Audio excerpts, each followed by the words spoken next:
Pourquoi tu n'as pas confiance en toi et comment la reconstruire? Tu conduis bien avec ton moniteur, mais dès qu'il te dit « Allez, imagine que c'est le jour du permis », ton cœur s'emballe, ta gorge se serre et tu sens que ta confiance disparaît d'un coup. Tu as beau dire « ça va aller », mais au fond, tu n'y crois pas vraiment. Et plus tu veux te rassurer, plus tu as l'impression de perdre le contrôle. Tu sais ce que tu ressens? C'est pas un manque de capacité, c'est juste ton mental qui doute. Et aujourd'hui, on va comprendre pourquoi et surtout comment le reconstruire. Mais avant de rentrer dans le vif du sujet, pense à liker cette vidéo, à t'abonner à la chaîne et surtout reste bien jusqu'à la fin parce que je t'ai préparé un petit cadeau gratuit, pratique, qui va t'aider à apaiser ton stress dès aujourd'hui. Allez, on y va? C'est parti! Alors tu vois, beaucoup de gens pensent que la confiance, c'est quelque chose que l'on a ou que l'on n'a pas. Un peu comme un trait de caractère.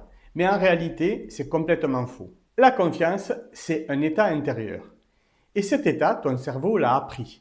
Ce qui veut dire qu'il peut le reapprendre. Mais avant de reconstruire ta confiance, il faut que tu comprennes pourquoi tu l'as perdue. Et c'est souvent bien plus simple et bien plus humain que tu ne le crois. Premièrement, tu as construit tes doutes sans t'en rendre compte. La première raison pour laquelle tu n'as plus confiance en toi, c'est que ton cerveau a empilé des expériences négatives. Tu sais ces petites phrases qu'on t'a dites un jour. Fais attention, tu vas rater, tu stresses trop, ou pire, tu n'y arriveras jamais si tu continues comme ça. À force, ton cerveau les a enregistrées. Et sans que tu t'en rendes compte, elles sont devenues ta bande son intérieure. Aujourd'hui, quand tu t'assois au volant, ce n'est pas la réalité du moment qui te parle. Ce sont ces souvenirs qui se rejouent. Et ton cerveau, lui, croit qu'il te protège en te rappelant ces phrases. Mais en fait, il te bloque. Parce qu'au lieu de te concentrer sur ce que tu sais bien faire, tu penses à ce que tu pourrais faire de mal. Et c'est comme ça que la confiance s'effrite. Alors, première prise de conscience, ton manque de confiance n'est pas toi. C'est un programme appris. Et tout ce qui est appris peut être désappris. Deuxièmement, tu confonds erreur et échec. La deuxième raison, tu as appris à avoir peur de l'erreur. Depuis l'école, on t'a souvent fait croire que l'erreur c'était une faute, quelque chose de grave, quelque chose à éviter à tout prix. Résultat, aujourd'hui, à la moindre faute, tu paniques. Tu crois que tout est perdu.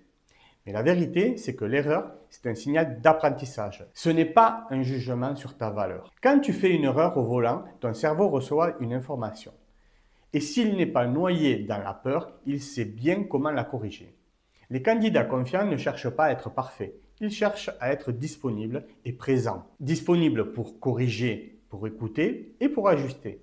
Parce qu'ils savent que la confiance ne vient pas du fait de ne pas se tromper, mais de savoir se remettre en route après une erreur. Et ça, c'est une compétence mentale qui se travaille.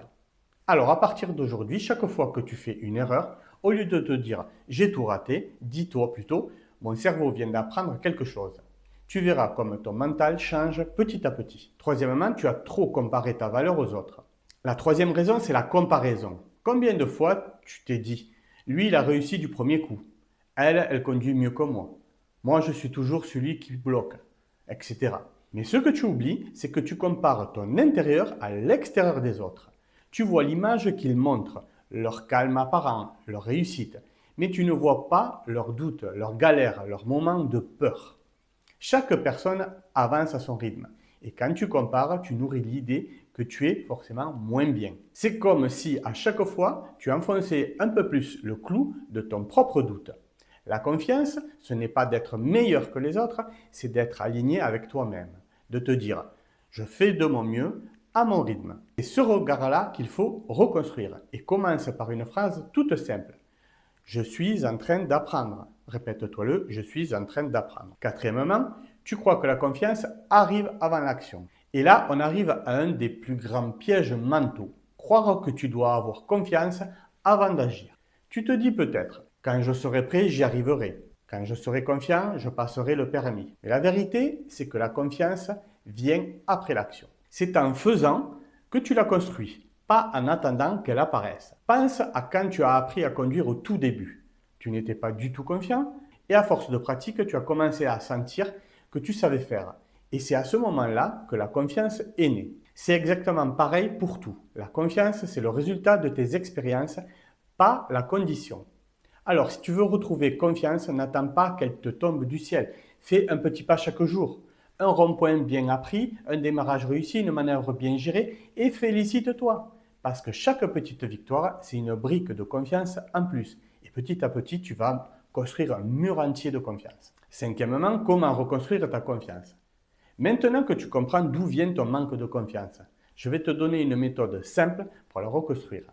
Elle tient en 3 étapes. Première étape, reconnecte-toi à tes réussites. Prends quelques minutes chaque soir et repense à tout ce que tu as bien fait, même les petits détails.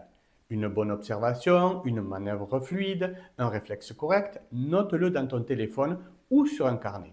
Cela paraît simple, mais ton cerveau retient mieux le positif quand tu le répètes consciemment.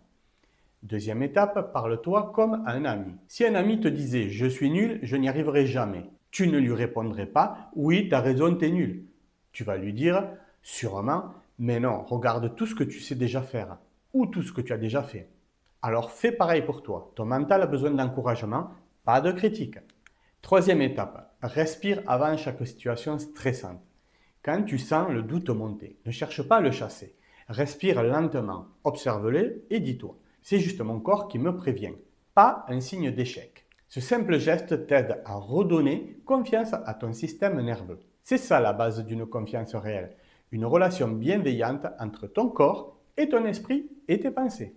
Sixièmement, la confiance est déjà en toi. Je vais te dire quelque chose que peu de gens savent. Tu ne dois pas créer la confiance, tu dois juste la libérer. Elle est déjà là. C'est ton état naturel quand tu arrêtes de te juger. Regarde les enfants par exemple. Ils essaient, ils tombent, ils recommencent. Si on prend le cas de marcher, combien de fois un enfant va tomber, se relever avant de pouvoir marcher? Ils ne doutent pas d'eux, ils apprennent. Toi, tu as déjà oublié cette légèreté, mais elle n'a pas disparu. Elle est là, cachée sous une couche de peur, de comparaison, de souvenirs. Et à chaque fois que tu choisis la bienveillance, au lieu du jugement, tu retires une couche et la confiance va réapparaître. Alors rappelle-toi, tu n'as pas moins confiance que les autres, tu as juste besoin de te souvenir que tu es capable. En conclusion, tu vois, la confiance, ce n'est pas un privilège, c'est une habitude mentale. Et cette habitude, tu peux la reconstruire pas à pas. Chaque fois que tu choisis de respirer au lieu de paniquer, de parler gentiment au lieu de te critiquer, tu fais un pas vers cette version de toi qui conduit avec calme, assurance et sérénité. Alors, comme je te l'ai promis en début de vidéo, j'ai préparé un cadeau gratuit pour apaiser ton stress avant le jour J.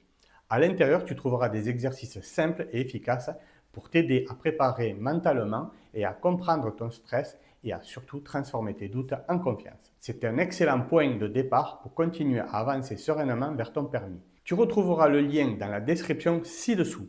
Télécharge-le rapidement et utilise-le de suite. Tu trouveras aussi dans le premier commentaire épinglé mes formations pour passer ton permis sans stress. Si tu veux aller plus loin et t'entraîner à gérer tes émotions avant le jour J. Et surtout, souviens-toi de cette phrase, la confiance, ce n'est pas croire que l'on ne ratera jamais, c'est savoir qu'on saura toujours se relever. Tu n'as rien à prouver, juste à te retrouver. Ta confiance est déjà là, apprends juste à lui faire de la place. Allez, je te dis à très vite pour la prochaine vidéo. Ciao!